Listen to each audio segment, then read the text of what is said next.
Hello, welcome, namaskar to Elegant Eye Media's YouTube channel. First of all, thank you all the viewers for making Rubaru with Anu such a huge success. आणि या सगळ्या यशामुळे आजही रूबरू with अनु या आपल्या पॉडकास्टमध्ये आपण एक नवीन विषय आणि अर्थातच एक नवीन व्यक्ती, नवीन गेस्टही घेऊन आलो आहे. त्यामुळे तुम्हाला देखील असंच इंटरेस्टिंग कंटेंट ऐकायचं असेल, पाहायचं असेल तर आपल्या यूट्यूब चॅनलला तुम्ही सबस्क्राईब करा आणि लाईक आणि शेअरचं बटन दाबायला विसरू नका.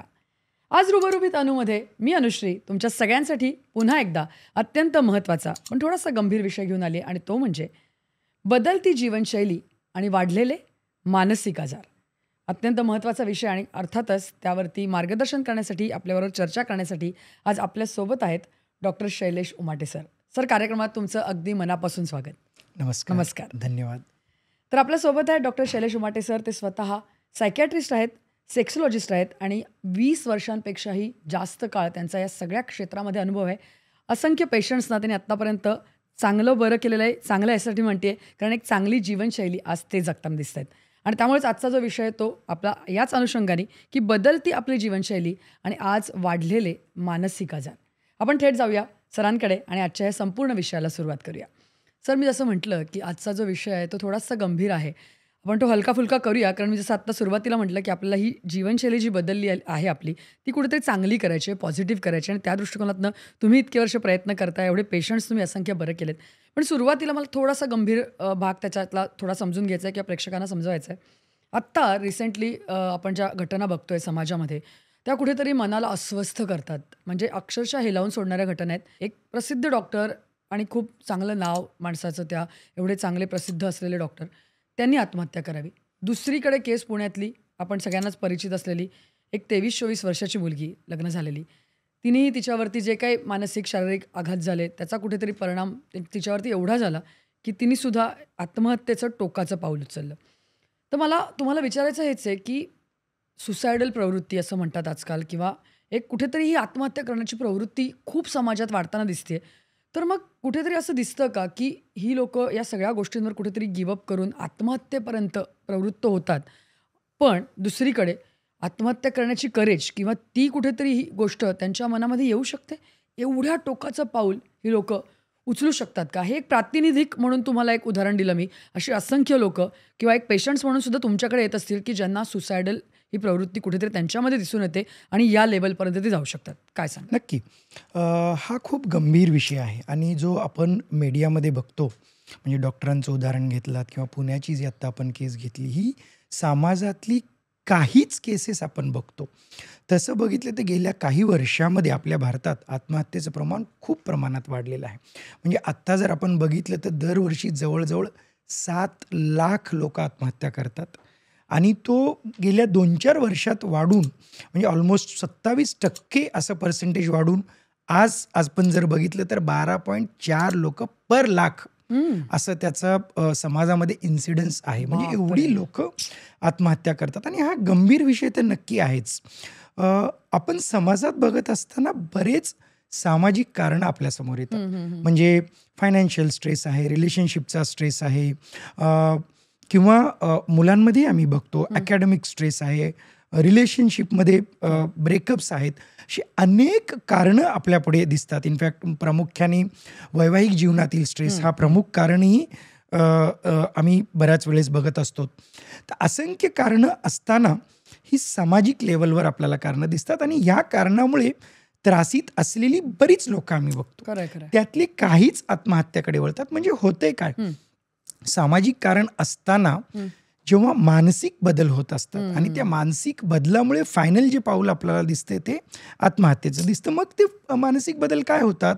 सुरुवातीला चिंता, उदासपणा, डिप्रेशन आणि सोबतच हे प्रवास होत असताना हेल्पलेसनेस, होपलेसनेस हे कुठेतरी येतात. आणि असं होतं की शेवटी मनाची स्थिती अशी होती की मला आता ह्याच्यातून काहीही मार्ग दिसत नाही. म्हणजे यात कसलाही प्रकारचा काही फायदा होईल किंवा यातून मार्ग निघेल ही होपलेसनेस येतो. आणि हा होपलेसनेस आला की मोस्ट ऑफ द टाइम अशी लोक काय करतात, समाजातून एकलकोंडी होतात. खरं. म्हणजे कुणाशी बोलणं, म्हणजे ह्या समाजात असताना मित्रमैत्रिणीशी बोलणं, घरच्या लोकांशी बोलणं किंवा कुणाशी संवाद साधणं, काहीतरी बोलणं, हे अजिबात नाही करत आणि एकलकोंडे आयुष्य जगण्याचा प्रयत्न करतात. म्हणजे एक्स्ट्रीम होपलेसनेस आणि लोनलीनेस, ओके, हा 2 जेव्हा कॉम्बिनेशन येतं तेव्हा त्यांना एकच मार्ग दिसतं, टू एंड द लाईफ. बापरे. म्हणजे आज याच्यातून मला मार्ग जे दिसतंय की मी मेलो तर सगळे प्रॉब्लेम सुटले.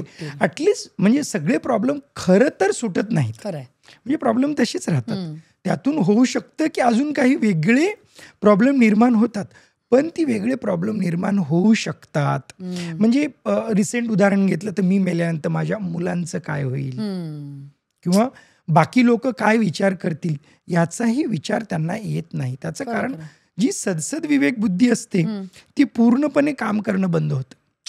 म्हणून यांना कुठेतरी थोडा आधार मिळाला, म्हणजे आपण ते म्हणतो ना बुडत्याला काडीचा आधार, कुठेतरी आधार मिळाला की डोंट वरी, आपण काहीतरी करता येईल, ते मिळालं तर बरीच लोक आत्महत्येपासून प्रवृत्त होताना आम्ही स्वतः बघतो. म्हणजे त्यांना तो आधार घरच्या लोकांकडून मिळतो, मित्रांकडून मिळतो, किंवा असंच कुणीतरी रॅन्डम काउन्सिलरकडून मिळतो, रॅन्डम माणसाकडून मिळतो. म्हणजे बरेच आता आत्महत्या हेल्पलाईन चालवणारे बरेच हेल्पलाईन्स आपल्या समाजात आहेत. त्यांना ते निनावी फोन करतात, बोलतात आणि त्यांना तिथे कुठेतरी आशेचा एक छोटा किरण रोपटा मिळाला की बरेच आत्महत्या परावृत्त होताना सुद्धा आपल्याला समाजात दिसतात. ओके, पण मगाचपासून आपण जे म्हणतोय की प्रवृत्ती म्हणजे सुसायडल टेंडन्सी असते अशा बऱ्याचशा पेशंटची तुमच्याकडे येणाऱ्या, मग ते असे एकापेक्षा जास्त अटेम्प्ट करतात, किंवा म्हणजे असं तुमच्याकडे असे पेशंट आहेत की एकदा केलंय परत केलंय आणि तुम्ही ट्रीटमेंट करताय तरी पण हे अशी टेंडन्सी चालूच राहते, असं असतं? होऊ शकतं ना. काय असतं की आत्महत्या म्हणजे आम्ही as a psychiatrist we are struggling to reduce this incidences. म्हणजे ट्रीटमेंट करत असताना असे चान्सेस होण्याचे खूप जास्त असतात. इनफॅक्ट आम्ही आत्महत्येचा जो पॉइंटर्स असतो की कोणते पेशंट जास्त करू शकतात ज्यांनी प्रिव्हियस अटेम्प्ट केलेलं, अच्छा, त्यांच्यात ही टेंडन्सी अजून जास्त असते. म्हणून खूप प्रिकॉशन घेऊन त्यांचं ट्रीटमेंट आम्हाला करायला लागतं. आणि ते करत म्हणजे बरेच दिवस 4 आठवडे 8 आठवडे जेव्हा ती ट्रीटमेंट सक्सेसफुल होते तेव्हा कुठेतरी हे चान्सेस फार कमी होतात. म्हणजे असं बरेच वेळेस होतं की आत्महत्या केलंय, 4 दिवस हॉस्पिटलमध्ये ॲडमिट आहे आणि लगेच डिस्चार्ज घेऊन गेला, परत अटेम्प्ट केला, असं नक्कीच होत असताना दिसतंय. म्हणून त्याला तो कालावधी, ट्रीटमेंटचा तो कालावधी देणं फार महत्त्वाचं आहे. म्हणून प्रिव्हियस अटेम्प्ट हेही खूप डेंजरस असतं. तेव्हा आम्ही इव्हॅल्युएट करत असतो आणि इव्हॅल्युएट करताना आम्हाला क्लिअरली कळतं की ते अजून सुसायडल आहेत, अजून त्यांच्यात होपलेसपणा आहे, अजून ते अटेम्प्ट जे केलं हे चुकीचं केलं मानत नाही, कळतच नाही ना. इनफॅक्ट ते सांगतात कशाला वाचले मी, मेलं असते तर बरं झालं असतं, म्हणजे तो होपलेसनेस क्लिअरली सांगत असतात. मग then we consider that as a very serious thing. म्हणजे बऱ्याच वेळेस आम्ही नातेवाईकांना हे सिरियसनेस एक्सप्लेन करण्याचा प्रयत्न करतो, पण बरेच लोक नातेवाईकही ते ॲक्सेप्ट करण्याच्या मार्गावर दिसतात, मनस्थितीत नसतात किंवा मार्गावर नसतात. ठीक आहे केलं ना, असं काय, एवढं काय त्याच्यात. म्हणजे सगळ्यात पहिल्यांदा मुद्दा असतो की एवढं काय झालं की जे आत्महत्या निघाली, हे यांचाच प्रॉब्लेम आहे, यांनीच खंबीर राहायला पाहिजे. पण तो कुठेतरी आजार आणि गंभीर मनस्थिती असे दोन्ही जेव्हा असतात तेव्हा ते स्वतःला सुधरू शकत नाहीत. खरंय खरंय. म्हणजे आपण इथे असं म्हणतोय का की सुसायडल टेंडन्सी हा एक आजार, मानसिक आजारच आहे आणि त्या दृष्टिकोनातून आपण त्याच्यावरती ट्रीटमेंट करून या लोकांना ह्याच्यातनं वाचवू शकतो. कारण जसं तुम्ही आता म्हणालात बऱ्याच वेळेला हे पेशंट स्वतःच मान्य करत नाहीत ना की आपलं चुकलंय, मग अशा वेळेला त्यांना मदत करणं किती डिफिकल्ट असू शकतं. अगदी डिफिकल्ट आहे, कारण हे स्टेपही जेव्हा ते घेतात तेव्हाही तोच एक मार्ग बेस्ट आहे असं त्यांना वाटलेलं असतं. कारण दुसरे काही मार्ग असू शकतात, बरोबर, याचे काही कॉम्प्लिकेशन्स होऊ शकतात, हा विचारही त्यांच्या मनात येत नाही. म्हणून ते प्रयत्नातून काही लोकांना वाटतं की अरे मी चुकीचं केलं, असंही आम्ही पेशंट बघतो. बऱ्याच लोकांना वाटतं की नाही, मी वाचलं, जगतंय हेच चुकीचं आहे, मरायला पाहिजे. मग तेव्हा जेव्हा त्यांचा होपलेसनेस, जेव्हा आम्ही औषधं गोळ्या ट्रीटमेंट जे वेगळ्या प्रकारचे अवेलेबल आहेत ते सगळं देऊन त्यांना बाहेर काढतो, तेव्हा ते रिअलायझेशन होतं. आणि ह्या रिअलायझेशनमध्ये बऱ्याच वेळेस 4 ते 8 आठवडेही जाऊ शकतात. एकूण जसं आपण बघितलं असं की खूप गंभीर आहे हा विषय सगळ्यांना, जसं तुम्ही म्हणताय तसं की योग्य वेळेला एक तो आशेचा किरण मिळाला पाहिजे, तो डॉक्टरांच्या स्वरूपात मिळाला तर उत्तम मला वाटतं, कारण एक चांगली लाईन ऑफ ट्रीटमेंट इथे मिळू शकते. पण जसं तुम्ही म्हणालात तसं की कोणी एक मित्र असेल, घरातला कोणी एक व्यक्ती असेल ज्याच्या थ्रूही हा जर का आपल्याला एक होप मिळाला, असे बरेच उदाहरणं आहेत आपल्याकडे. म्हणजे एक माझ्याकडे असाच व्यक्ती आलेला, तो वाशी खाडीमध्ये नावाड्याचं काम करतो. बरं. आणि त्याने कितीतरी लोकांना, तिथे जम्प केलेल्या लोकांना वाचवलेलं आहे. वा वा. म्हणजे जम्प केलं तो तिथे असल्यामुळे तो पटकन लगेच. म्हणजे बघतोय, जातोय, त्यांना त्यांच्या नावेत घेतो, लगेच हॉस्पिटलमध्ये नेतो, त्यांच्याशी काहीतरी संवाद साधतो. त्याचा अनुभव तो माझ्याशी शेअर करत होता. सर, मी असे बरेच पेशंटला वाचवलेलं आहे आणि जेव्हा ते हॉस्पिटलमध्ये जातात तेव्हा त्यांना रिअलायझेशन होतं ते चांगलं जाऊ शकतात. म्हणजे विचार करू शकता की तुम्ही कोण तुम्हाला देवदूत म्हणून मदत करू शकतो. म्हणजे ऍक्च्युअली तुम्ही त्या खाडीतून जम्प मारलात, मध्ये खाडीत बुडतायत, एक कोणीतरी साधा माणूस येतो, इनफॅक्ट त्याला बरेच अवॉर्डही मिळालेले अरे आहेत. वा वा. तो येतो आणि जगवतो तुम्हाला, त्यातून तुम्ही परत जगताय, म्हणजे दुसरं जन्म. असेही बरेच मी पेशंट बघितलेले जे स्वतःला ह्याच्यातून वाचल्यानंतर दुसरं जन्म घेऊन ते खूप चांगले कार्यही करत असताना दिसतात आपल्याला. नक्की. मला वाटतं हे ज्यातलं यश असू शकतं की जेव्हा त्यांना कुठेतरी रिअलाईज होतं आपण चुकतोय आणि हा मार्ग योग्य नाहीये, आपण याच्यापेक्षा चांगलं काहीतरी करू शकतो, किंवा इव्हन असं आपण म्हणतो की प्रत्येक प्रॉब्लेमला सोल्युशन आहेच ना, फक्त ते मार्ग आपल्याला शोधायची गरज आहे.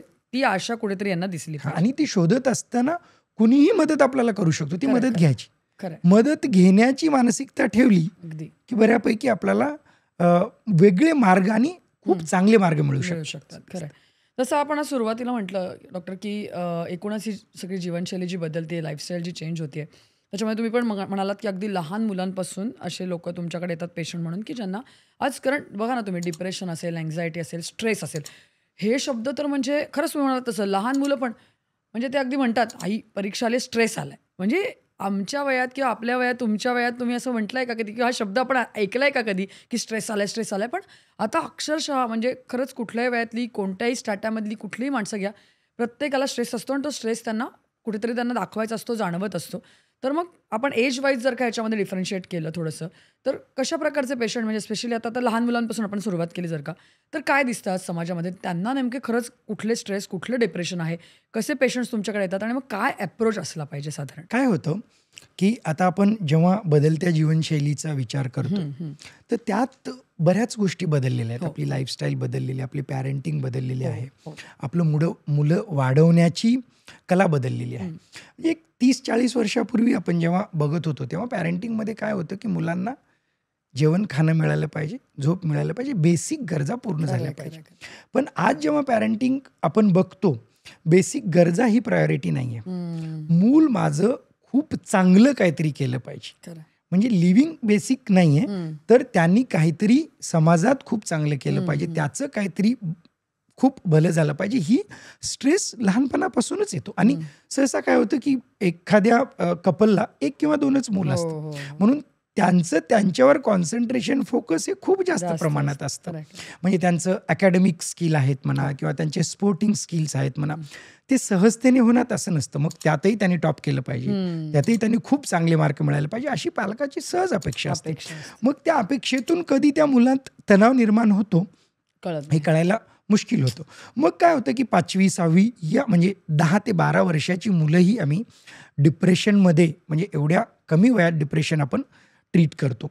आता यात मुद्दा असा आहे की ही जीवनशैली मुलांमध्ये बदललेली आहे. दुसरं, मुलंही कॉम्पिटेटिव्ह आहेत. हो, आहेत ना. मुलांना हे खूप इन्फॉर्मेशन आहे, असं नाही की त्यांना काही माहीत नसतं.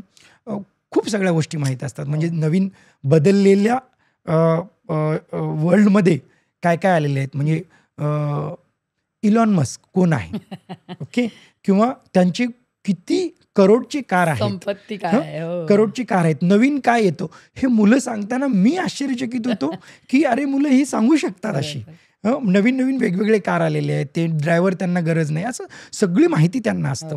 मग जेव्हा ही माहिती असते तर त्यानुसारही ते स्वतःचं जीवन बनवायचं बघत असतात. म्हणजे स्वतः त्या पद्धतीने आम्ही हुशार असायला पाहिजे, ही त्यांची त्यांच्याकडून अपेक्षा असते. ओके, आता ह्या गोष्टीमध्ये काय होतं की हे जेव्हा अपेक्षा कधी मीट होत नाहीत किंवा जेव्हा तणाव जास्त होतो, त्यांना अकॅडमिक तणाव जास्त येतो, तेव्हा ते डिप्रेशनमध्ये जाऊ शकतात. हा एक पॉईंट आहे मुलांच्या तणावाचा. दुसरा पॉईंट आहे फॅमिली एन्व्हायरमेंट. म्हणजे फॅमिलीमध्ये किती स्ट्रेस आहे, पालकांचं कम्युनिकेशन बरोबर आहे की नाही, पालकांची भांडणं होतात का, मग पालकांच्या पॅरेंटिंगमध्ये आजी आजोबांचं इंटरफेअर काही होतंय का. म्हणजे ह्या सगळ्या छोट्या छोट्या गोष्टीही त्यांच्यात स्ट्रेस निर्माण करतात. आता मुद्दा येतो स्ट्रेस म्हणजे काय, म्हणजे तणाव म्हणजे काय. म्हणजे एखादी गोष्ट, उद्या एक्झाम आहे आणि मला आज रेस्टलेस होतो, बेचैन होतं किंवा मी झोपू शकत नाही, दॅट इज अ स्ट्रेस. आणि stress can be manageable. Everybody is in stress. म्हणजे आज आपण आता पॉडकास्ट करायचं, ते पॉडकास्ट करण्याच्या अगोदरची तयारी करायची, त्याच्या अगोदर आपल्याला काय काय विचारायचं आहे किंवा सांगायचं आहे किंवा त्याला अनुरूप काय तयारी लागते, ही सगळी बरोबर आहे की नाही, हे मनात जेव्हा विचार चालू असतात, म्हणजे सकाळी सकाळी आपण नाश्ता करत असताना आजचं काय चालू असतं, आपण एके ठिकाणी खात असतो आणि एका ठिकाणी चालू असतं, दॅट इज स्ट्रेस. ओके. जेव्हा हे स्ट्रेस वाढतं त्याला डिस्ट्रेस असं म्हणतो. म्हणजे हे स्ट्रेस एवढं जास्त आहे की मी माझं रुटीन करू शकत नाही. म्हणजे मी नाश्ता करतानाही धांदल होते किंवा बाकी गोष्टी दुसऱ्याशी बोलतानाही धांदल होते. शरीरामध्ये थोडे बदल येतात. शरीरामध्ये बदल म्हणजे रेस्टलेसपणा येतो, घाम सुटतो, धडधडी होते, घसा सुकतो, अरे बापरे काय नाही, अरे बापरे काय नाही, सतत त्याच विचारात आणि चिंतेत राहतो. हे मानसिक आणि शारीरिक बदल जेव्हा जाणवतात त्याला आपण डिस्ट्रेस म्हणतो. स्ट्रेस आणि डिस्ट्रेस सहसा ह्याला काही ट्रीटमेंट लागत नाही. सहसा त्यातून व्यवस्थित आपण मार्ग काढतो आणि होतही. म्हणजे संध्याकाळी येऊन बसल्यानंतर हुश बापरे एवढा स्ट्रेसफुल दिवस होता आणि सगळं व्यवस्थित झालं बरं का. म्हणजे हे स्ट्रेस आणि डिस्ट्रेस, त्यातून मार्ग निघतो. पण जेव्हा हा वाढतो, खूप प्रमाणात वाढतो, तेव्हा हे मार्गही निघत नाहीत आणि मी काहीच करू शकत नाही ही हतबलताही कुठेतरी येते. म्हणजे ते बसतो बापरे एवढं दिवसाचं काम होतं, मला काहीच करता आलं. म्हणजे ऑफिसचं काम असेल किंवा अभ्यासाची रिलेटेड असेल, ते काहीही आपण एवढं सगळं काम करण्याचे ठरून त्यातलं एकही काम करता येत नाही. कारण काहीतरी गडबड होते. म्हणजे वेळेवर जेवण घेऊ शकत नाही, म्हणून एनर्जी नसते, झोप होत नाही म्हणून एनर्जी नसते, आणि एवढे विचारांचे क्लटर डोक्यात असतात की काय पहिलं करावं ही प्रायोरिटीही मला देता येत नाही. म्हणून ते खूप स्ट्रेस होतो. आणि तो जेव्हा स्ट्रेस होतो तेव्हा ते मॅनेज करणंही कठीण होतं. मग त्या स्ट्रेसवर आपल्याला काम करायला लागतं. मग ते काम आयदर काउन्सिलिंग, योगा, मेडिटेशन ह्याच्यातून होऊ शकतं. ज्यांना याची जाणीव होते आणि लवकरात लवकर ह्याचं काहीतरी निदान करतात त्यांच्या लेवलला, मग ते स्ट्रेस कमी होऊन त्यांना त्यांचं रुटीन करता येतं. पण काय होतं की बऱ्याच वेळेस ही जाणीव निर्माण होत नाही आणि मग हा स्ट्रेस महिनोन-महिने किंवा वर्षानुवर्ष वाढत जातो. मग त्याचा शरीरावर परिणाम व्हायला लागतो. म्हणजे जर वजन वाढतं किंवा कमी होतं, झोप बरोबर होत नाही, वर्क कॅपॅसिटी कमी होते. म्हणजे ज्या पद्धतीने मी काम करू शकतो, काम होत चाललंय, पण ती केपेबिलिटी, ती कॅपॅसिटी कमी होत चाललेली, माझा आउटपुट कमी होत चाललेलं. मग हा सतत जेव्हा चालत राहतो तेव्हा अशी लोक एन्झायटी किंवा डिप्रेशन ह्या आजारात जाऊ शकतात. आणि जेव्हा एकदा आजारात का गेली की स्वतःला मार्ग काढणं कठीण होतं. म्हणजे मी स्वतःची एन्झायटी कमी नाही करू शकत, मी स्वतःचं डिप्रेशन कमी नाही करू शकत.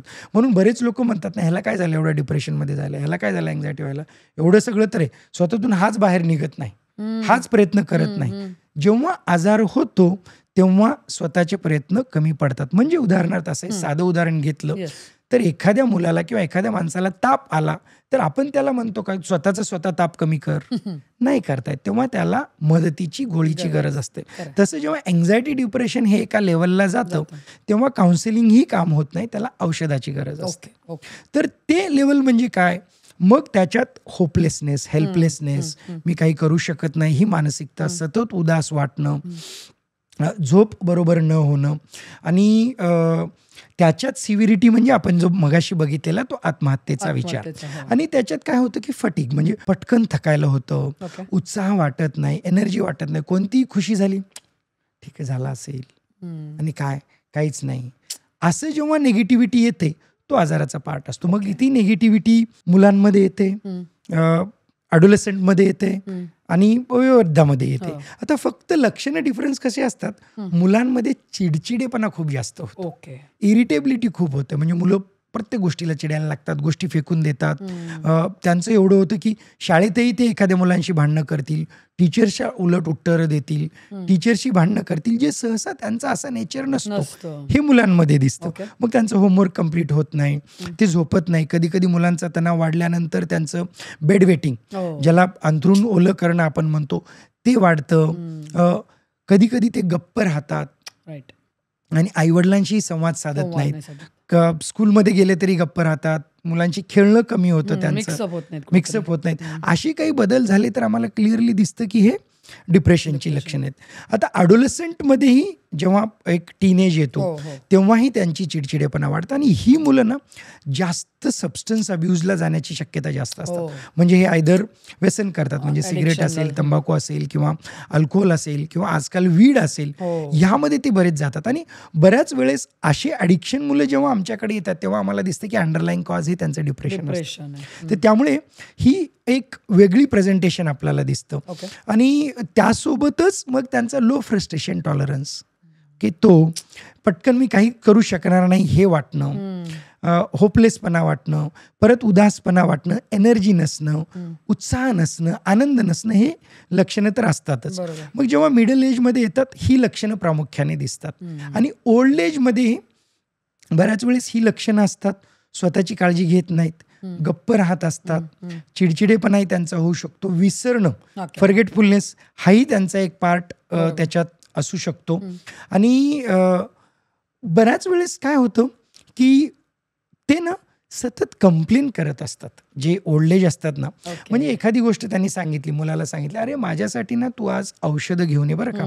मग ते काय करतात, एकदा सांगतात ना, पण त्यांची इन्सिक्युरिटी, एन्झायटी एवढी वाढते ना, तो मुलगा घरातून बाहेर जाईपर्यंत 10 वेळेस ते सांगत असतात, हाणशील ना नक्की, विसरू नको बरं का. मग मुलांनाही किंवा त्यांचे जे केअरटेकर असतात त्यांना चिडचिड, सांगितलं ना एकदा, मला लक्षात आहे ना, मी आणेल ना. पण ही त्यांची अंडरलाईंग एन्झायटी किंवा डिप्रेशन नक्कीच असू शकतं. तर हे बदल थोडेसे नॉर्मल जे डिप्रेसिव्ह सिम्पटम्स दिसतात त्याच्यापेक्षा वेगळे आपल्याला वयोगटानुसार दिसू शकतात. नक्की. पण म्हणजे आपण जर का बघितलं तर ही हायरार्कीच समजायची का, की आता आपला स्ट्रेस आहे थोडासा, तो वाढतोय, मग आपण थोडंसं अँझायटीकडे जातोय, मग डिप्रेशनकडे जातोय. बऱ्याच वेळेला ना आजकालच्या, आता तुम्ही जसं आपण ॲडोलसंट किंवा या टीनेज मुलांचं म्हणतो ना, त्यांच्याकडे असं अरे पॅनिक अटॅक आहे, अरे हे पण खूप कॉमनली दिसायला लागतंय. म्हणजे कॉलेज गोईंग मुलं असतील किंवा हे असतील, आणि ते खूप कॅज्युअली बोलतात डॉक्टर, की अरे इसको तो पॅनिक अटॅक आहे. अरे कधी कधी त्याच्यामध्ये एक उपहासात्मक पण एक हे असतो, किंवा कधी कधी कन्सर्न पण असतो, पण खूप कॅज्युअल व्हायला लागल्या त्या गोष्टी, असं नाही वाटत तुम्हाला? आणि खूप डेंजरस आहे मग.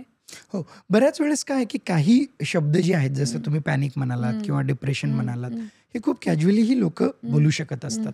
म्हणजे त्यात आपल्याला असं दिसतं की मला उदास वाटणं म्हणजे डिप्रेशन असं नाही. एखादी वाईट घटना मी बघितली, त्याच्यामुळे माझं मन अप्रसन्न आहे, मला चांगलं नाही वाटत, किंवा माझा आत्ता मूड नाहीये, काही काळाने मी माझा मूड चांगला होईल, म्हणजे मी डिप्रेशनमध्ये आहे असं नाहीये. म्हणून डिप्रेशन ही भावना आणि डिप्रेशन हा आजार, यात आपल्याला डिफरन्शिएट करता येणं फार महत्वाचं आहे. म्हणजे काहीही गोष्ट झाली तर त्याबद्दल वाईट वाटणं, ते वाईट वाटणं काही काळापुरतं असतं. मग ते 10 मिनिटं असेल, अर्धा तास असेल, 2 तास असतील किंवा एखादा दिवस असेल, तर त्याला आपण भावनाच म्हणतो, उदासीनतेची भावना. डिप्रेशन केव्हा म्हणतो की उदासीनतेची ही भावना सतत कमीत कमी 2 आठवडे आणि प्रत्येक दिवशी जास्तीत जास्त काळ, म्हणजे सकाळपासून संध्याकाळपर्यंत मला तसंच वाटतं, उत्साह वाटत नाही, आनंद वाटत नाही, उदासपणा वाटतो, काम करते कसं तरी, म्हणजे I am dragging myself throughout the day, काहीतरी करायला. आणि असं सतत कमीत कमी 2 आठवडे झाले तर मग तेव्हा आम्ही डिप्रेशनचा आजार म्हणतो. तो कालावधी जर जेव्हा सहसा पूर्ण होत नाही तेव्हा आम्ही डिप्रेशन असं डायग्नोसिस नाही करत. किंवा कमी कालावधी असेल, 7 दिवसाचा असेल, पण severity of the symptoms too much, म्हणजे तो 7 दिवस बेडमधून बाहेरच जात नाही, एवढंच काय, फक्त जातो, वॉशरूमला जातो, काहीतरी खातो आणि पडूनच राहतो. म्हणजे जेव्हा इनकेपेबिलिटी येते कामामध्ये किंवा रुटीनमध्ये, तेव्हाही ते कालावधी जर कमी असले तर तेव्हा आम्ही डिप्रेशन असं डायग्नोज करतो. म्हणजे either the intensity of the symptoms has to be too much, किंवा त्याचा कालावधी असायला पाहिजे, तेव्हा आपण डिप्रेशन म्हणतो. पण कॅज्युअल बोलणं हे लोक मजाकातून म्हणत असतात, पण जे त्यांनी जर याला फक्त भावना म्हणून कन्सिडर केलं तर त्याची सिव्हिरिटी आपल्याला, म्हणजे तेव्हा ते गंभीर स्वरूप नाही देत आहेत. पण तरी सहसा असं कुणाला गंभीर प्रमाणात होतंय का ह्याच्याकडे जर त्यांनी लक्ष दिलं आणि असं होताना दिसलं, मग तू मदत घे. म्हणजे जेव्हा जसं म्हणाल की कन्सर्नही आपण म्हणू शकतो काही लोकांना. मग त्या कन्सर्नमध्ये काय की कन्सर्न आहे, पण जेव्हा तो डिप्रेस्ड आहे, अँक्शियस आहे, त्याला एक मदत म्हणून जर मदतीची भावना आपण जर दिली की काय झालं बाबा, बोल, माझ्याशी तू बोलू शकतोस, you can believe in me, you can trust in me, please talk to me. आणि ते बोलत असताना तो जो माणूस समोरचा बोलतोय, डेफिनेटली त्याला फक्त गंभीरतेने ऐकून घ्या. म्हणजे परत त्याचा मजाक नका उडू. खरं आहे. अरे की असं आपल्याला कुठेतरी न होताना दिसलं तर त्या माणसाला मदत मिळू शकते. कारण हा असा अप्रोच खूप घातक ठरू शकतो ना, की आपण ज्या एखाद्या माणसाचं ऐकूनच घेत नाही किंवा त्याला म्हणजे मजेत घेतो. परत त्याची मजा करतो, टर उडवतो, त्यातूनही परत त्याचा आजार गंभीरतेकडे जाऊ शकतो. वाढू शकतो. जसं आपण सर एज वाईज बघितलं, तुम्ही जसं म्हणालात की आजकाल 10-12 वर्षाची मुलं सुद्धा अक्षरशः तुमच्याकडे डिप्रेशनमध्ये असलेली येत आहेत. पण ॲडोलसंट एजमध्ये बघितलं किंवा आता या आत्ताची जर का ती 28-30ची पिढी बघितली, जी अजूनही एक लग्न करत नाहीत ते, कारण ते त्यांच्या आयुष्यात जगत असतात. त्यांचं करिअर, रिलेशनशिप्स ह्याच्यामध्ये आजकाल अडकलेले आहेत. कारण जसं बघितलं, कारण आम्ही मागच्या पॉडकास्टमध्ये पण हा एक विषय घेतला होता, की आजकाल ही पण प्रवृत्ती पूर्णपणे बदललेली आहे. म्हणजे मॅरेज इन्स्टिट्यूटसुद्धा कुठेतरी चेंज झालेली आहे आणि आज ते लोकं लिव्ह इनमध्ये राहतात किंवा एकूणच सगळ्या रिलेशनशिपचा आयाम पूर्ण बदललेला आहे. तर अशा वेळेला या रिलेशनशिप्समध्ये त्याच्यातही कुठेतरी एक कॅज्युअल अप्रोच आला आहे. आता पहिल्यासारखी कमिटमेंट राहिलेली नाही. पहिल्यासारखं लग्नसंस्था कुठेतरी आज आपल्याकडे हे झालेली आहे, शेकन अप आहे.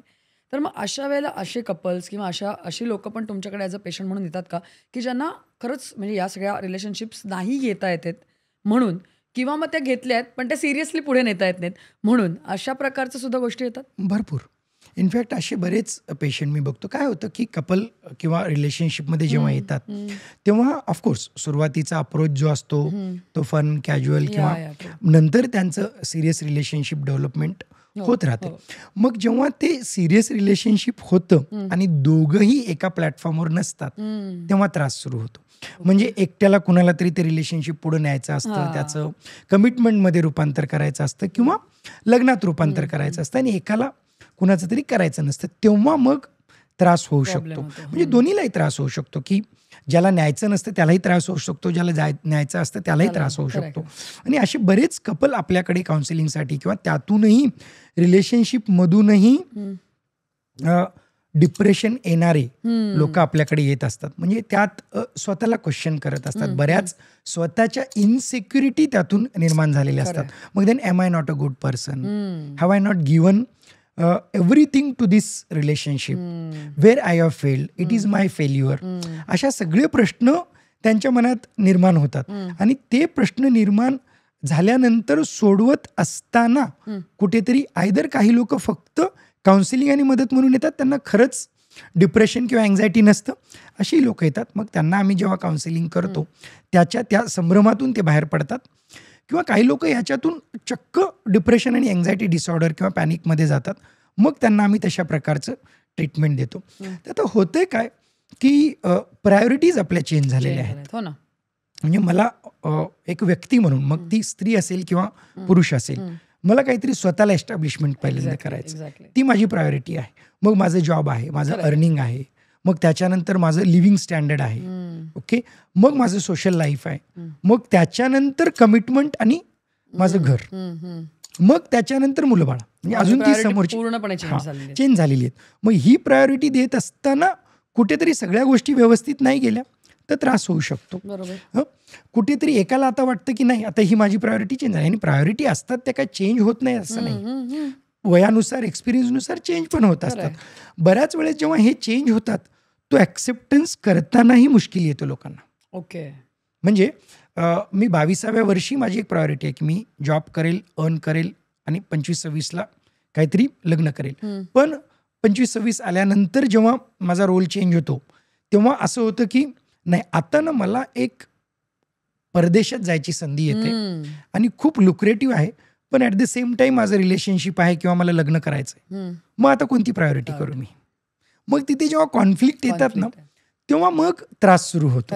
म्हणजे सगळ्या गोष्टी आपण म्हणतोय तसं होत नाही, कुठेतरी कॉन्फ्लिक्ट निर्माण होतं आणि मग ते कॉन्फ्लिक्ट सॉल्व्ह करताना ना खूप मुश्किल होतं. मग हेही करायचंय, तेही करायचंय, तेही करायचंय, एक कोणतं तरी त्यांना निर्णय घेता येत नाही. आणि अशा कॉन्फ्लिक्ट मॅनेजमेंटसाठी बरेच लोक आपल्याकडे येत असतात.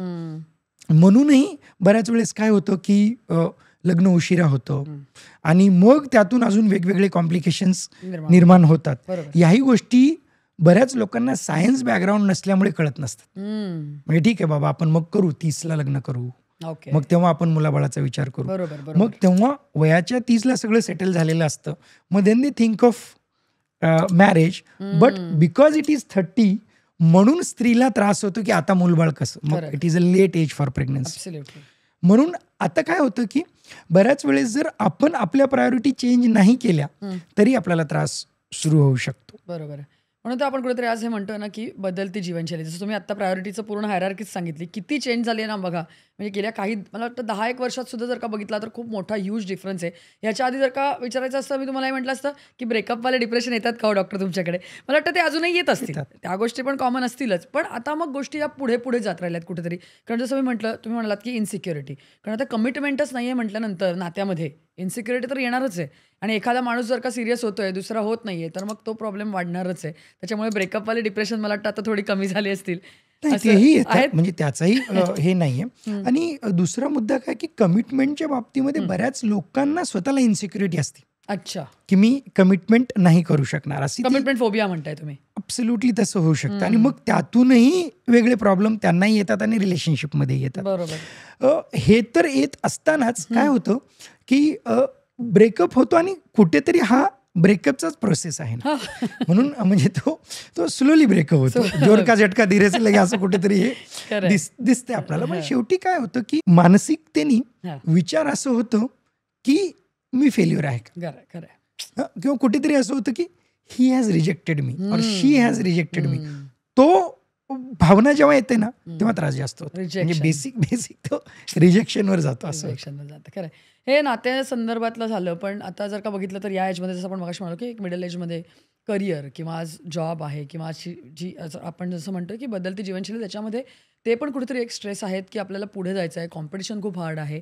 आणि मग या सगळ्यामध्ये ती हायरार्की गाठत असताना त्या लेव्हलवरती पुढे जात असताना ते जे मानसिक तणाव आहेत किंवा तो जो स्ट्रेस आहे. कारण बऱ्याच वेळेला असं होतं ना, आता 40ला आलेला जो माणूस आहे, 40-45 जो माणूस आला आहे, त्याला त्याच्या आर्थिक बाजू पण कुठेतरी सांभाळायची आहे, सावरायची आहे, कुठेतरी पुढे जायचं आहे. कुठेतरी फॅमिली लाईफमध्ये पण एक मिड लाईफ क्रायसिसच्या दृष्टिकोनातून तो जात असतो.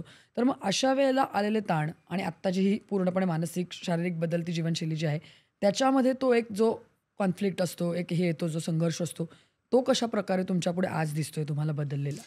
बऱ्याच वेळेस असं दिसते की जसं मिड लाईफमध्ये आपण येतो, बाय दॅट टाइम बरीच लोक त्यांच्या जॉब आणि करिअरमध्येही सेटल झालेली असतात. त्यांचं फायनान्शियलीही बऱ्यापैकी चाललेलं असतं. आता तेव्हा त्यांच्या प्रायोरिटी काय असतात हे त्यांनी ठरवणं फार महत्त्वाचं आहे. म्हणजे आता मला एक्सेल कुठे करायचं आहे, एक्झॅक्टली. मला माझ्या जॉबमध्ये एक्सेल करायचं आहे. मग त्याच्यासाठी काय लागणार आहे, त्याच्यासाठी मला नवीन स्किल्स शिकायचे आहेत, नवीन अजून काहीतरी आयाम डेव्हलप करायचा आहे. सोबतच माझ्या फॅमिलीला मला वेळ द्यायचा आहे का नाही द्यायचं आहे. पण आता ही स्ट्रगल ना मी म्हणतोय तेवढं इझी नाही आहे. ओके. कारण we are living in a metro city. बरोबर. मेट्रो सिटीमध्ये परत लिव्हिंग स्टँडर्ड, खर्च हे वाढल्यामुळे ना परत तणाव येतो. म्हणजे आता गेल्या 5 वर्षामध्ये हे प्रामुख्याने मला दिसतंय की expenses has increase immensely. Absolutely. त्या मानाने इन्कम. हे मी का सांगू शकतो, कॉर्पोरेटची बरीच क्लायंट माझ्याकडे येत नक्कीच, असतात म्हणून नक्कीच. की त्या मानाने त्यांचे जे इन्सेंटिव्ह वाढलेले आहेत ना ते अप्रोप्रिएट नाही, ते त्याच्यात इन्फ्लेशनला मॅच करत नाही. मॅच करत नाहीत. म्हणून काय होतं की मी आता काम करतो जेव्हा असं होतं ना त्याच्यात मुख्य मुद्दा येतो की त्याचा वेळ वाढतो. ओके. म्हणजे मी आता सिनियरशिप घेतलेली आहे किंवा प्रमोशन घेतलेलं आहे, माझं काम वाढलेलं आहे. तो पहिले 8 ते 10 तास काम करायचा, आज 12 किंवा 14 तास काम करतो. मग जेव्हा तो 14 तास काम करतो तेव्हा ते 14 तास काम करणं प्लस त्याच्या हेल्थकडे बघणं प्लस कुटुंबाला वेळ देणं हा मोठा कॉन्फ्लिक्ट येतो.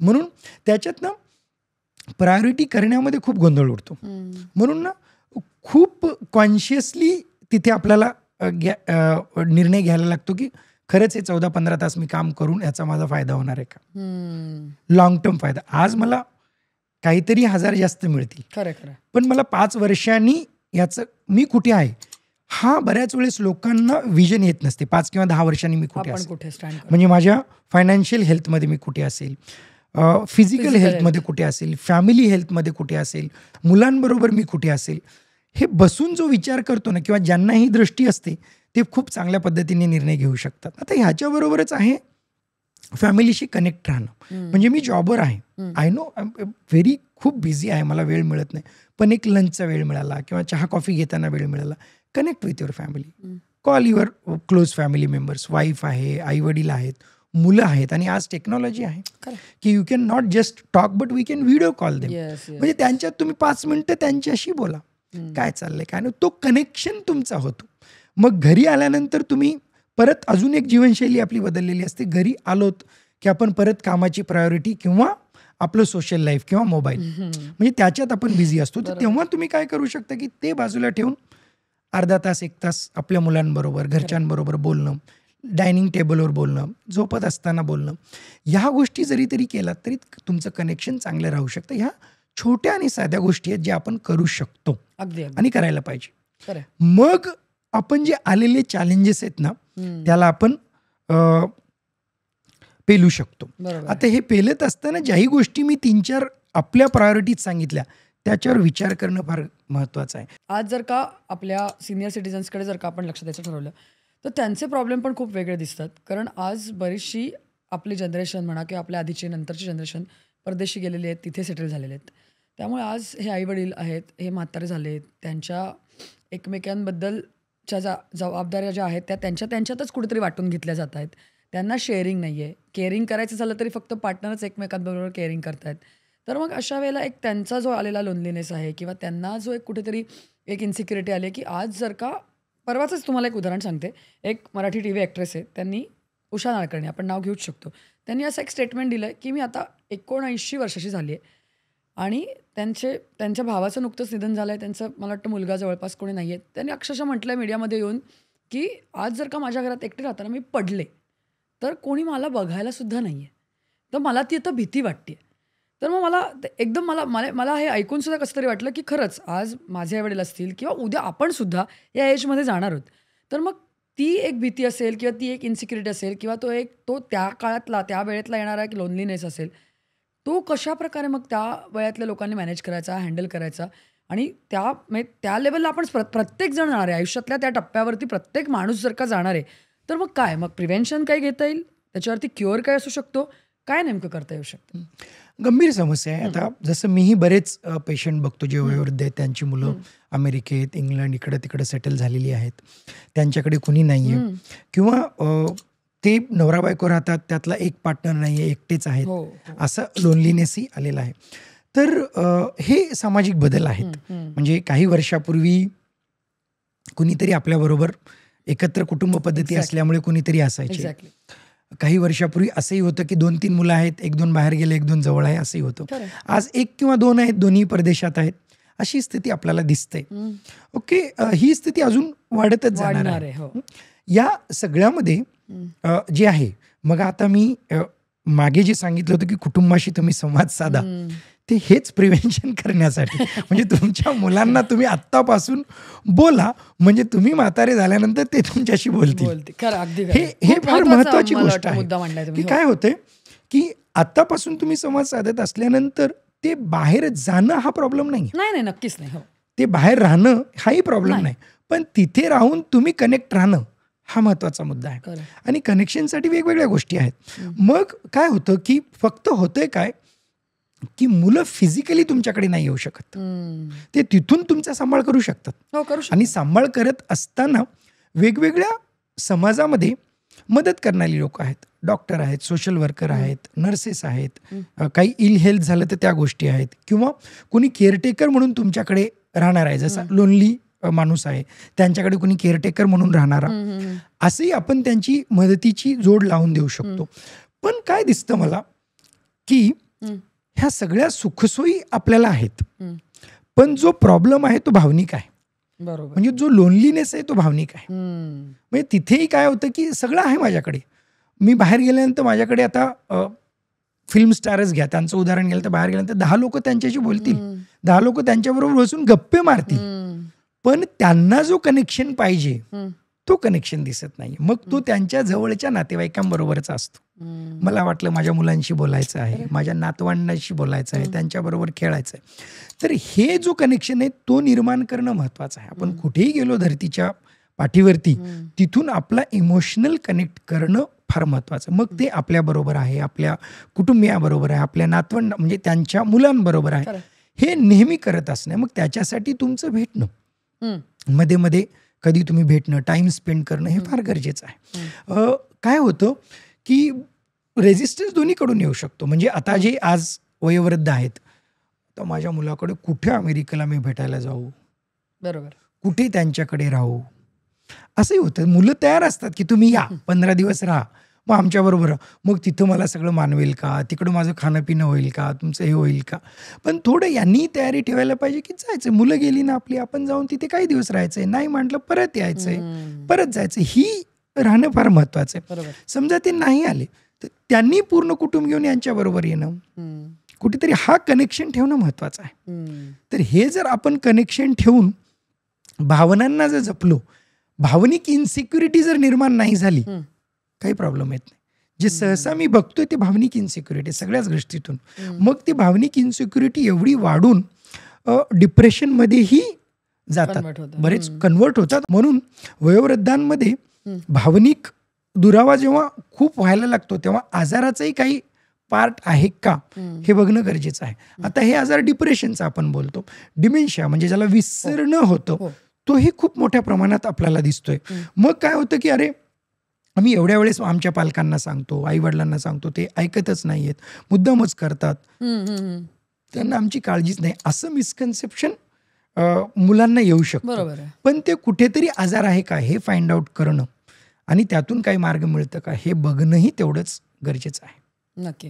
पण म्हणजे आपण जसं म्हणतोय की प्रत्येक स्टेजला, जसं आपण आता अगदी बघितलं लहान मुलांपासून वयोवृद्धांपर्यंत, प्रत्येक स्टेजला कुठे ना कुठेतरी हा मानसिक तणाव आहे आणि कुठे ना कुठे हा स्ट्रेस आहे. आणि आजकालचं एकूणच आपण राहणीमान बदललं आहे, एकूणच जीवनशैली बदलली आहे, त्याचा इम्पॅक्ट झालेला दिसतोय प्रत्येक एजमधल्या माणसांवरती आपल्याला दिसून येतोय. परंतु मला तुम्हाला तेच विचारायचं आहे की जसा आजारांमध्ये बदल झाला आहे, जसा आपल्या राहणीमानामध्ये बदल झाला आहे, तसा एकूणच या सगळ्या मानसिक आजारांकडे बघण्याच्या दृष्टिकोनात पण बदल झाला आहे. कारण मी काय विचारते, काही वर्षापूर्वीसुद्धा ना, अगदी आत्ता नाही सायकॅट्रिस्टकडे काय जायचं, एवढं काय झालं आहे, म्हणजे आम्ही काय वेडे झालो आहे का, सायकॅट्रिस्टकडे जायचं म्हणजे आम्हाला कशाला जायचं, आम्ही काय वेडे होत का, असा एक अप्रोच असून म्हणजे होताच. आणि मग तो आजार त्या गांभीर्याने लेवलला घेतलाच जायचा नाही आणि डॉक्टरपर्यंत पोहोचायचाच नाही माणूस. तर मग ह्या अप्रोचमध्ये पण आज कुठेतरी तुम्हाला बदल दिसतोय येणाऱ्या पेशंट्समध्ये? नक्कीच झालेला आहे. काय दिसतंय आपल्याला की समाजात जनजागृती झाल्यामुळे मानसिक आजाराकडे बघण्याचा दृष्टिकोन आणि त्याच्यासाठी मदत घेण्याचा दृष्टिकोन नक्कीच बदललेला आहे. हे आपल्याला याच्यातून दिसतंय की बरेच ॲडोलेसंट्स जे 15-16 वर्षापासून ते 25 वर्षापर्यंत 30 वर्षापर्यंतची मुलं मुली हे माझ्याकडे येतात. ते कुठून येतात, त्यांना कुठेतरी जाणवतं आणि त्यांचा गंभीर मानसिक आजार कधीच नसतो.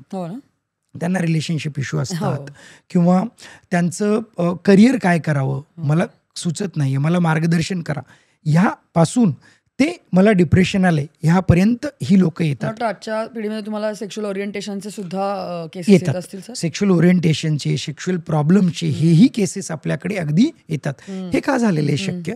हे अवेअरनेसमुळे झालेलं आहे आणि कुठेतरी त्यांना ती मदत घ्यायची असते. म्हणून हा आपल्याला मानसिक आजाराकडे बघण्याचा दृष्टिकोन समाजात नक्कीच दिसतो. मानसिक आजार म्हणजे फक्त वेडेपणा आहे हे नसून काही समस्या आहेत त्याचं निराकरण करण्यासाठी आम्ही सायकॅट्रिस्टकडे जातो, हे बदललेला समाज आपल्याला दिसतो. हा अप्रोच आलेला आहे. पण आता हा जो अप्रोच आलाय त्याच्या मानाने जो आपला प्रोग्रेस झालेला आहे, म्हणजे असं आहे की समाजात जे बदल टेक्नॉलॉजी किंवा बाकीच्या गोष्टीमध्ये ज्या झपाट्याने झाल्यात त्यांना जर आपण असं म्हणालो की त्या एक 100 पटीने वाढलेल्या आहेत. ओके. आणि लाईफस्टाईल आपली त्या तशा एक 80-90 पटीने वाढलेली आहे आणि त्याच्यामुळे स्ट्रेस जो आहे आपला ना तो पण 80-90 पटीने वाढलेला आहे. तर तो जो पर्सेंटेज आपण बघितला तर तो अवेअरनेसचा पर्सेंटेज तेवढ्या मानाने नाही वाढलेला आहे. म्हणजे तो 10-20 वरच आहे, जो की 80-90 पर्यंत यायला पाहिजे होता, तो 10-20 पर्यंतच आहे. म्हणून अवेअरनेस असूनही अजूनही बरीच आजाराची लोकही अनट्रीटेड राहतात. कारण ते तेवढ्या झपाट्याने वाढलेले नाही. ज्या झपाट्याने प्रोग्रेस झाला, ज्या झपाट्याने आपली मानसिकता बदलली, ज्या झपाट्याने कॉम्पिटिशन आलेलं आहे त्या झपाट्याने हे बदललेलं. म्हणून बदलताना दिसते पण तो स्लो आहे. तो अजून तेवढ्याच जास्त पद्धतीने अवेअरनेस झाला तर बऱ्याच वेळेस अजून मार्गदर्शन चांगल्या पद्धतीने होऊ शकतो. नक्कीच. आणि मला वाटतं आपण याच प्रकारचं अवेअरनेस आणखीन क्रिएट व्हावं याकरताच आपण आज ही चर्चा करतो. या पॉडकास्टद्वारे मला हा विषय हाच म्हणूनच घ्यायचा होता की बाकी सगळ्या गोष्टींमध्ये आपण बदल करतोय, पण मग आजार ॲक्सेप्ट करण्यासाठी ती मानसिकता का आणत नाही कुठेतरी? मग त्याकरता जसं तुम्ही म्हणालात तसं, की अवेअरनेस कुठेतरी आज आला पाहिजे. तो आणण्याचा आपण प्रयत्न करतोय. पण मग मला तेच विचारायचं तुम्हाला, की आता हे लक्षणं तुम्ही मगाशी जी म्हणालात, स्ट्रेस असेल, अँक्झायटी, डिप्रेशनवरती आपण बोलतोय. ही लक्षणं दिसायला लागतात. लोकं तुम्ही म्हटलात तसं अप्रोच बदलले, तुमच्याकडे आलेत. पण मग त्याचा ट्रीटमेंटचा पार्ट असतो ना, त्याच्यामध्ये पण लोकांमध्ये कुठेतरी एक संभ्रमता असते, कुठेतरी एक हो, हे असतं, की हो.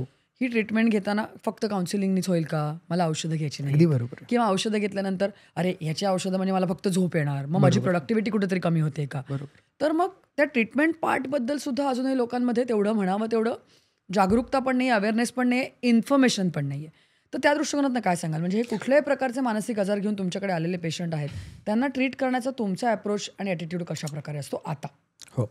काय असतं बघा, आपण बोलतोय, बऱ्याच वेळेस काय होतं, की समाजामध्ये डॉक्टर साहेब ह्याची ट्रीटमेंट होते हे आम्हाला माहीतच नव्हतं. एक्झॅक्टली.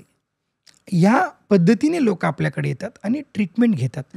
आता हा झाला अवेअरनेसचा पार्ट. म्हणजे अवेअरनेसमध्ये आजार आहे ह्याची जाणीव निर्माण होतं, ह्याच्यासाठी मदत आहे आणि ट्रीटमेंट आहे ह्याची जाणीव निर्माण होणं, हा पहिला मुद्दा आहे. आता जेव्हा जाणीव निर्माण होतं, ती जाणीव निर्माण झाल्यानंतर आमच्या पुढे लोक येतात आणि नाही मला प्रॉब्लेम आहे, मला प्रॉब्लेम होतोय, ह्याच्याबद्दल मला काहीतरी करायचं आहे, हा अवेअरनेस झाला.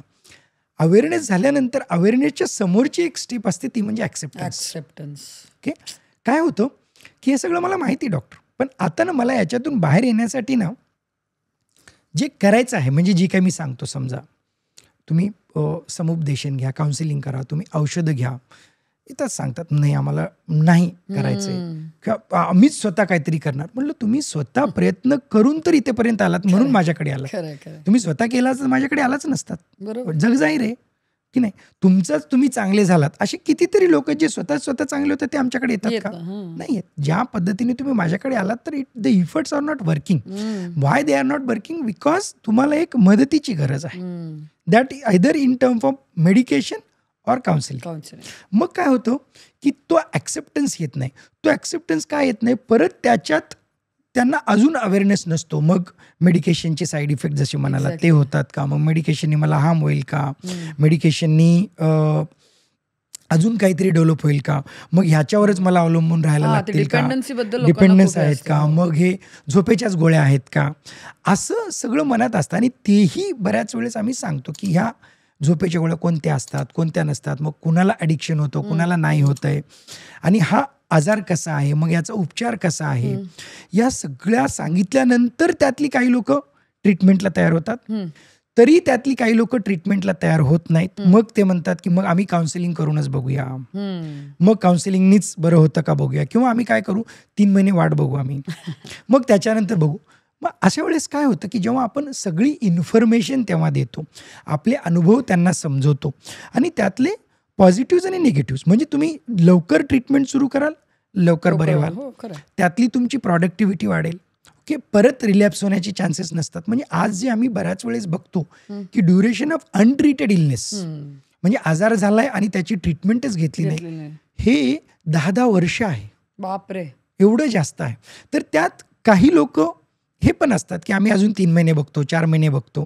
मग काय होतं की त्याच्यामुळे त्यांच्या आजाराची गंभीरता वाढू शकते. हे सगळं आम्ही समजून दिल्यानंतरही काही लोक आम्ही बघूया, काही लोक आम्ही काउन्सिलिंग करून बघूया. मग काय होतं की आता जे बदल आमच्यात झाले जे म्हणालात ना, तो असे झालेले आहेत की इन्फॉर्मेशन देणं हेही चॅलेंज आहे. कारण कसं असतं की म्हणजे प्रत्येक डॉक्टरांना खूप पेशंट बघायचे असतात आणि प्रत्येकाला वेळ देणं हे बऱ्याच वेळेस कठीण होतं, चॅलेंजिंग होतं. आणि मग त्यांना ते वेगळं वेळ देणं, समजून देणं, तिथपर्यंत आपण करतो. मग समजून दिल्यानंतर त्यांनी डिसिजन घ्यावं. त्यांच्यासाठी आम्ही डिसिजन घेत नाही. हा बदललेला पॉईंट आहे डॉक्टरांमध्ये, की आज इन्फॉर्मेशन द्यायचं, त्यांना डिसिजन घ्यायला सांगायचं, किंवा आपण एकत्र डिसिजन घेऊ, हेहीपर्यंत आम्ही म्हणतो. की जेव्हा आता एक्सपर्ट म्हणून मला असं वाटतं की तुम्ही ही औषधं चालू करायला पाहिजेत, मग काय म्हणतात की नाही ठीक आहे डॉक्टर आम्ही नाही चालू करणार, then we respect the decision, it is up to you. As a expert opinion म्हणून मी तुम्हाला सांगतो, मग you take your own time, either you come back to me or you don't come back to me, you can go to another doctor, another counsellor, but as my opinion, as a for your betterment I am giving you this. बरोबर. Whether you accept or don't accept that's fine with me. म्हणजे तुम्ही accept नाही केलं तर मला harm नाही होणार आहे, ॲब्सोल्युटली. म्हणजे मला त्रास नाही होणार आहे. म्हणजे असं एक अप्रोच आमचा Approach बदललेला बदलला आहे. आहे. बरोबर. आणि मग त्यानंतर काय होतं की बरेच पेशंट काउन्सिलिंग करतात, त्यातून त्यांना फरक पडत नाही, मग परत गोळ्या घेतो म्हणून येतात. बरेच लोक काउन्सिलिंग करतात, मग चांगले होत नाही, मग तसेच राहतात, मग कधीतरी दुसऱ्या डॉक्टरकडे जातात, तिथून ते चांगले होतात. Fine, as long as they are becoming better, absolutely. That is good for us. अगदी जाता आता मला तुम्हाला थोडक्यात विचारायचं आहे. आज ना बऱ्याचशा ठिकाणी हा एक शब्द माझ्या कानावरती सतत येतोय, माइंडफुलनेस फॉर वेलबिंग. काय आहे एक्झॅक्टली? जाता आता काय सांगाल माइंडफुलनेस? फार महत्त्वाची गोष्ट आहे. म्हणजे मग आपण चर्चेची सुरुवात जेव्हा केली, जेव्हा आपण हे म्हणालो की आपला स्ट्रेस वाढतोय, जेव्हा स्ट्रेस वाढतोय, स्ट्रेस येतोय, तेव्हा आपलं वागणं कसं असतं की आज मला खूप काम करायचं आहे आणि बऱ्याच गोष्टी लाईंड अप आहेत, मी विचार करतोय. ओके, आता ते विचार मी केव्हा करतो? मी कॉफी घेत असताना विचार करतो. I am sipping the coffee and I am thinking about my work आणि तिथल्या काय काय गोष्टी आहेत ते. Correct. ओके, मग आता काय होतं, माइंडफुलनेस याचा एक्झॅक्टली उलट आहे. Okay. Okay, because I am feeling stressful. की माइंडफुलनेस म्हणजे काय आहे की मी जे करतोय त्यात पूर्ण माझं लक्ष राहणं. बरं. म्हणजे काय होतं की आता मला ड्रायव्हिंगची सवय आहे, मी सहजतेने एक गाडी चालवतो. अरे काल ना मी सकाळी निघालो आणि ड्राईव्ह करत हॉस्पिटलला कसं पोहोचलो मला कळलंच नाही. नाही.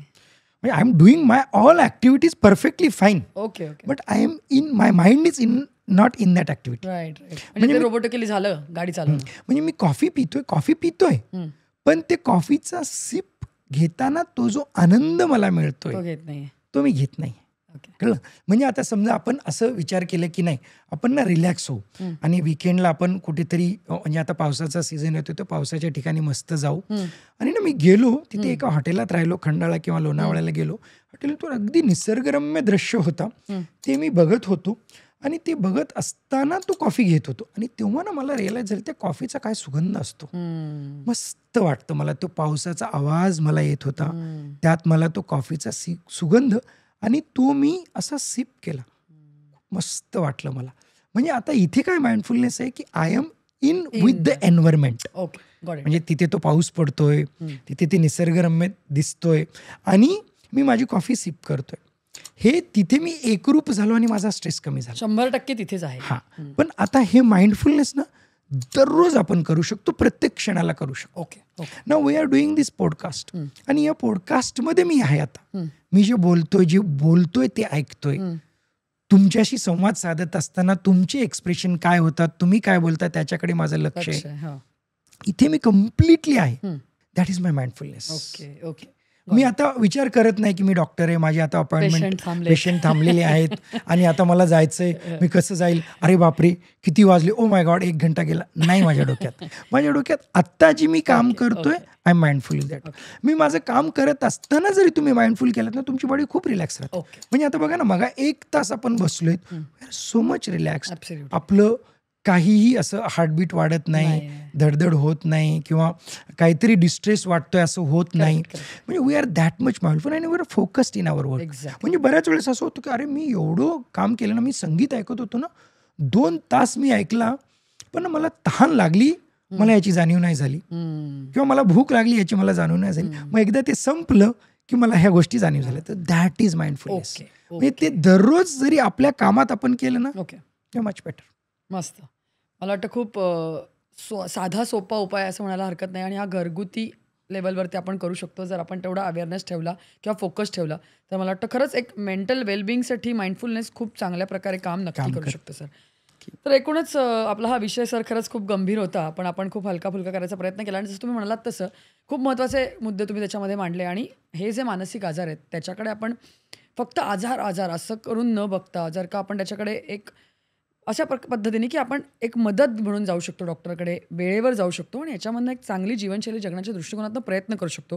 मला वाटतं हे विचार ज्यांनी आत्महत्या केली त्यांनी सुद्धा केले असते, किंवा आपल्याला ती मदत त्यांना देता आली असती तरी त्यांचं आयुष्य आपण चांगलं घडवू शकलो असतो. पण तेही नसते थोडके. आज आपल्याला जे प्रेक्षक पाहत आहेत त्यांच्यामध्ये सुद्धा जर का अशी कुठली प्रवृत्ती असेल किंवा असे कुठले प्रॉब्लेम्स असतील, तर मला वाटतं मला प्रेक्षकांना सुद्धा हेच सांगायचं आहे की जसं डॉक्टरांनी सांगितलं, आजार म्हणून न बघता योग्य वेळी आपण त्याच्यावरती एक मदत घेऊ शकतो, उपाय करू शकतो, आपली जीवनशैली सुधारू शकतो, या दृष्टिकोनातनं जर का बघितलं आणि योग्य व्यक्तीची योग्य वेळी जर का मदत घेतली, तर मला वाटतं आयुष्य सुंदरच आहे सर. आपणच कुठेतरी कॉम्प्लिकेट केलं आहे आणि ते जर का आपल्याच हातात आहे कमी करणंसुद्धा, तर या सगळ्या गोष्टी तुम्ही नक्की करू शकता. तर डॉक्टर, तुम्ही आज इथे आलात आणि या गंभीर विषयावरती तुमचं एवढं छान मार्गदर्शन तुम्ही केली, आमच्याबरोबर चर्चा केली, आमच्या प्रेक्षकांना या बऱ्याचशा गोष्टी सांगितल्या आहेत समजावून. त्याबद्दल खरोखर धन्यवाद, तुमचे आभार. धन्यवाद. नमस्कार. नमस्कार. तर या विषयासह रूबरू विथ अनु या आमच्या पॉडकास्टमध्ये आत्ता आम्ही इथेच थांबतोय. तुम्ही या अशाच इंटरेस्टिंग कंटेंटसाठी एलिगंट आयच्या मीडिया चॅनलला स्टे ट्यून्ड. थँक्यू.